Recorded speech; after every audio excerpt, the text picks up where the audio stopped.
दोस्तों नमस्कार। दोस्तों मैं सतवीर सिंह अपने YouTube के भारत लिंक ग्लोबल चैनल पर आपका स्वागत करता हूं। दोस्तों आपको 1980 का दशक याद है? जो पुराने ज़माने के आदमी उनको तो याद होगा, हालांकि जो आजकल के जो जेन जी है उनको नहीं पता होगा। लेकिन फिर भी थोड़ा मैं बताऊं कि 1980 के दशक में पंजाब जैसे आतंकवाद की आग में जलने लग रहा था, तो वही स्थिति एक बार आज फिर आ चुकी है। और उस टाइम जो उस आतंकवाद के लिए जो जिम्मेदार था, यानी जिस जो कि उसकी जड़ में था, जो मेन कारण था, वो थी तत्कालीन कांग्रेस सरकार और सीधे रूप से श्रीमती इंदिरा गांधी जी। और आज जो स्थिति पैदा हो रही है, अमूमन उसी तरह की स्थिति पैदा होने के चांसेस हैं।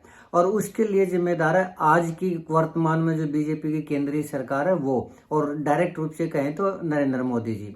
तो वो क्या सिचुएशन है दोस्तों? वो सिचुएशन ऐसी है कि मोदी जी ने अगर कदम नहीं पीछे हटाए तो पूरा का पूरा पंजाब है ना, वो एक बार गुस्से, इतना ज्यादा गुस्सा है पंजाब के अंदर कि सिर्फ उनके इस कदम के ऊपर सिर्फ आम आदमी पार्टी ही नहीं, आम आदमी पार्टी भी, श्रोमणी अकाली दल भी, कांग्रेस भी, किसान संगठन भी और जितनी भी स्टूडेंट यूनियन है, वो सब मोदी जी के इस एक कदम के विरोध में उठ खड़ी हुई है। और मोदी जी को इस कदम को वापस लेना ही पड़ेगा। तो मैं आपको बताऊं दोस्तों कि वो क्या कदम है और क्यों पूरा का पूरा पंजाब एकदम से मोदी के विरोध में, केंद्र सरकार के विरोध में उठ खड़ा हुआ है।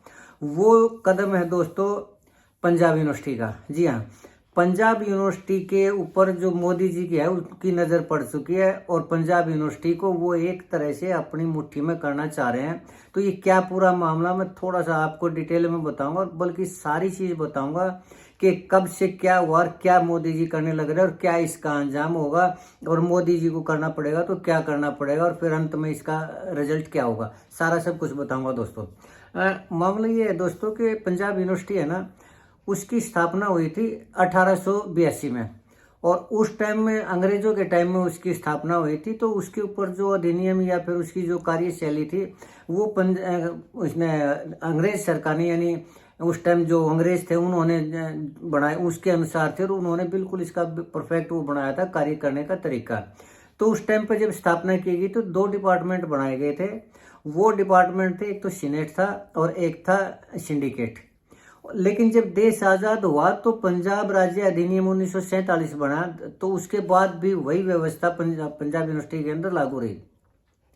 और वो व्यवस्था क्या थी कि पंजाब यूनिवर्सिटी या फिर उससे संबंधित कॉलेज, ग्रेजुएशन कॉलेज या जो भी उससे संबंधित हो, उसमें से चुने हुए प्रतिनिधि हैं वो पंजाब यूनिवर्सिटी में आएंगे।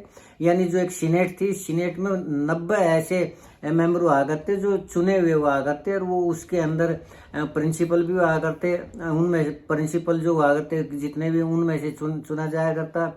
जो टीचर हुआ करते उनमें से चुना जाया करता, शिक्षक हुआ करते, और जो टेक्निकल स्टाफ या दूसरा स्टाफ हुआ करता, नॉन टीचिंग स्टाफ, उनमें से चुनाव हुआ करता। और जो स्टूडेंट यूनियन या जो जा चुके स्टूडेंट एजुकेशन लेकर ना, उनमें से चुनाव हुआ करता। यानी कहने का मतलब ये था कि पूरी ट्रांसपेरेंसी थी, और इस चुनाव से पूरे पंजाब से 90 व्यक्ति चुन के आया करते, और कोई भी उसमें चुनाव लड़ सकता था जो इन कैटेगरी को पास कर सकता था। और ये बहुत बढ़िया सुचारू व्यवस्था चलने लग रही थी दोस्तों। फिर उसी सीनेट में से ही सिंडिकेट बनाएगी। सीनेट का मैं आपको मतलब बताऊं, सीनेट का मतलब होता है गवर्निंग बॉडी, यानी प्रबंधक समिति। और जब गवर्निंग बॉडी चुनी जाती थी, उसमें से जो गवर्निंग बॉडी फैसले लिया करती यूनिवर्सिटी से संबंधित, चाहे वो सिलेबस से संबंधित हो, फाइनेंस से संबंधित हो, या नए कोर्स से संबंधित हो, कुछ भी मामला हो, उसमें जो 90 आदमी चुन के आया करते, उसमें से एक और कमेटी बनाई गई, उसका नाम था सिंडिकेट, यानी कार्यकारिणी समिति। और जो फैसले मैनेजमेंट कमेटी या गवर्निंग बॉडी लिया करती, उन फैसलों को अगर एग्जीक्यूशन करने का अधिकार था तो वो आ था सिंडिकेट के बाद। और ये बहुत बढ़िया तरीके से काम चलने लग रहा था। और फिर 1947 के बाद 1966 में जब हरियाणा पंजाब अलग अलग हुए तो भी इसको रिवाइज किया गया। तो इस सिस्टम को उस सरकार ने नहीं खत्म नहीं किया और ये बहाल रखा, और इसी के आधार पर आज तक पंजाब यूनिवर्सिटी चलती रही।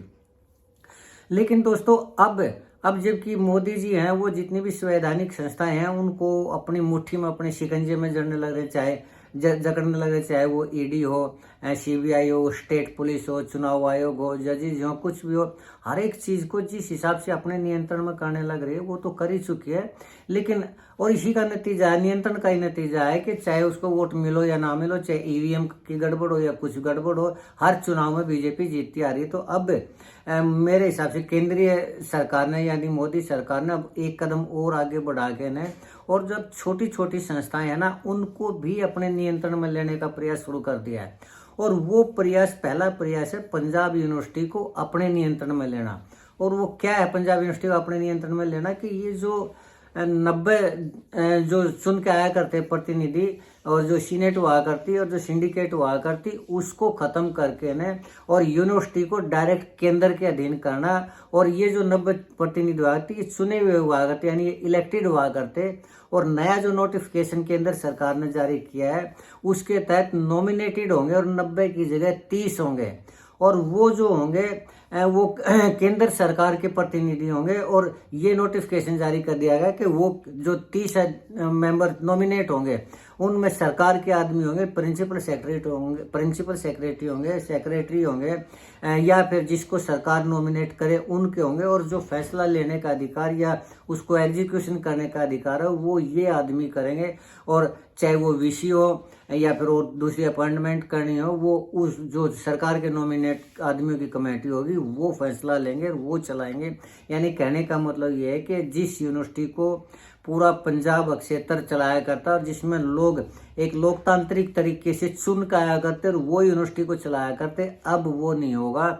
अब पंजाब यूनिवर्सिटी केंद्र सरकार के अधीन होगी। क्यों? क्योंकि यूनिवर्सिटी है चंडीगढ़ के अंदर और चंडीगढ़ है केंद्र शासित प्रदेश। और वैसे भी यूनिवर्सिटी है वो UGC के तहत आती है और UGC यूनिवर्सिटी ग्रांट कमीशन वो आता है केंद्र सरकार के अधीन।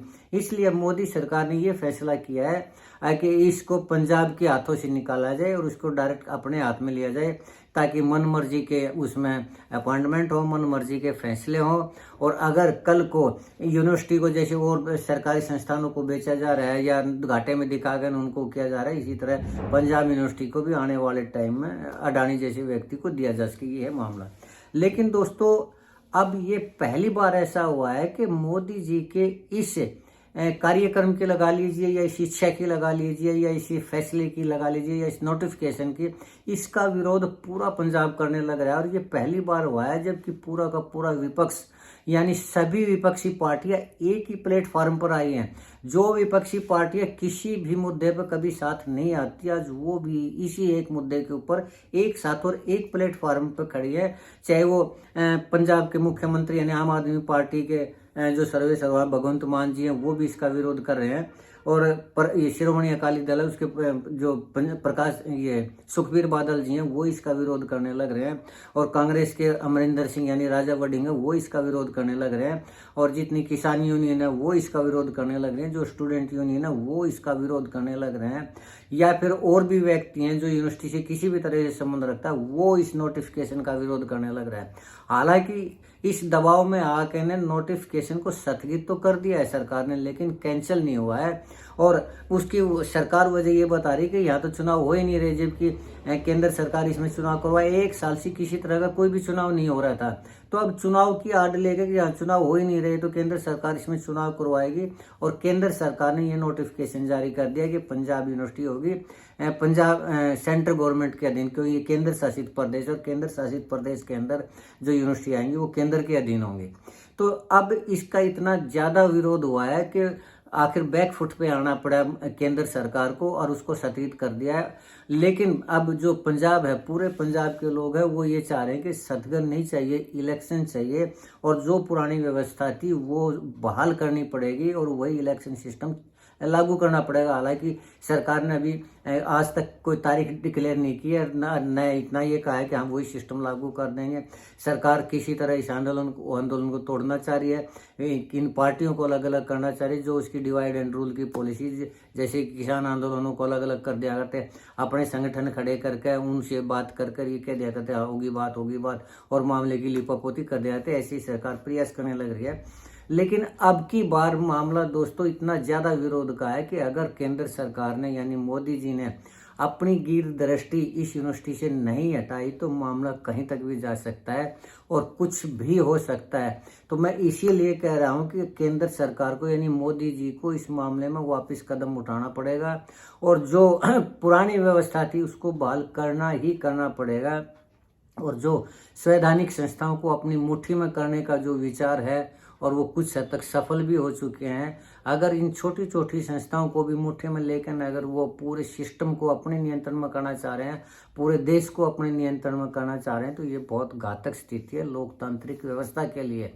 तो इसके लिए विरोध करना ही करना पड़ेगा। आज पंजाब विरोध कर रहा है। मैं तो ये कह रहा हूँ कि अगर मोदी जी पंजाब में सक्सेस हो गए तो फिर हरियाणा है, हरियाणा में तो कोई रोक भी नहीं रहा है, क्योंकि हरियाणा के अंदर तो है ही बीजेपी की सरकार। और जैसे जहां जहां बीजेपी की सरकार है वहां जैसे डमी सीएम बैठा रखे हैं मोदी जी ने, उससे कोई विरोध भी नहीं होगा, वो तो 1 मिनट में लिख के दे देंगे किसी तरह। लेकिन अगर इस चीज से बचना है और अगर इन संस्थाओं को केंद्र की मुट्ठी में जाने से बचना है तो पंजाब के साथ साथ हरियाणा को भी, हरियाणा के जो लोग हैं उनको भी उसका विरोध करना पड़ेगा, दूसरे जो स्टेट है उनको भी विरोध करना पड़ेगा और इस तरह के जो कुकर्ते हैं उनसे छुटकारा दिलवाना पड़ेगा। दोस्तों आज के दिन तो इतना ही। बाकी जो भी इस यूनिवर्सिटी के बारे में न्यूज़ होगी, जो भी खबर होगी, जो अपडेट होगी वो मैं आप तक लाता रहूँगा। लेकिन फिलहाल तो यही है कि ये मोदी जी का गलत फैसला है। मोदी जी को वापस कदम हटाने पड़ेंगे और एक दिन इसको फिर से पुरानी व्यवस्था बहाल करनी पड़ेगी। जितना जल्दी हो सके उतना जल्दी ज़्यादा बेटर है। आज के लिए इतना ही दोस्तों। मुझे उम्मीद है कि आपको मेरा ये वीडियो पसंद आया होगा। अगर आपको लगता है कि मेरा ये विश्लेषण सही है तो मैं आपसे प्रार्थना करना चाहूँगा कि आप मेरे इस वीडियो को लाइक करें, शेयर करें, कमेंट करें दोस्तों, और मेरे वीडियो को हाइप जरूर करें।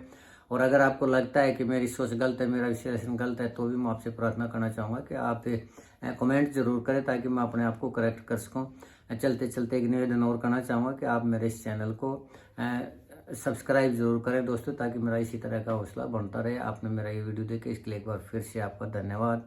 नमस्कार।